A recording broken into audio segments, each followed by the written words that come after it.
ఆ టీం అంతా డిస్కస్ చేసి ఫిజియోథెరపీ. అందుకని ఫిజియోథెరపీ తొందరపడి చేసుకోకూడదు. ఎందుకంటే ఆల్రెడీ డ్యామేజ్ అయింది, ఇంకా డ్యామేజ్ అయ్యే అవకాశం ఉంది. మాకు నా దగ్గర చాలామంది పేషెంట్స్ వస్తారు, సార్ ఇది ఇట్లా ప్రాబ్లం అయింది సార్, నాకు ఒక డాక్టర్ ఫిజియోథెరపిస్ట్ దగ్గరికి వెళ్ళమంటే వెళ్తుంటే ఇంకా నొప్పి ఎక్కువ అవుతుంది.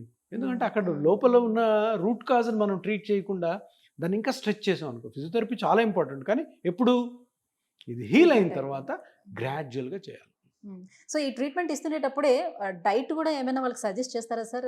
కొంచెం మజిల్ స్ట్రెంథనింగ్ పెరగటానికి దానికి ఏమైనా డైట్ ఏమైనా సజెస్ట్ చేస్తారా? డైట్ విషయంలో నేను చాలా సీరియస్గా ఉంటాను. ఎందుకంటే మీరు ఏ క్వశ్చన్ అడుగుతారో నాకు తెలుసు. ఏమైనా ఈ ప్రోటీన్ షేక్స్ అవి తినాలని 100% తినకూడదు. అంటే మన రోజు స్ట్రెంథనింగ్ కావాలంటే ప్రోటీన్స్ తీసుకోవాలని స్ట్రెంథనింగ్ కావాలంటే మజిల్ స్ట్రెంథన్ చేయాలి, కానీ తినడం వల్ల ఏమీ కాదు.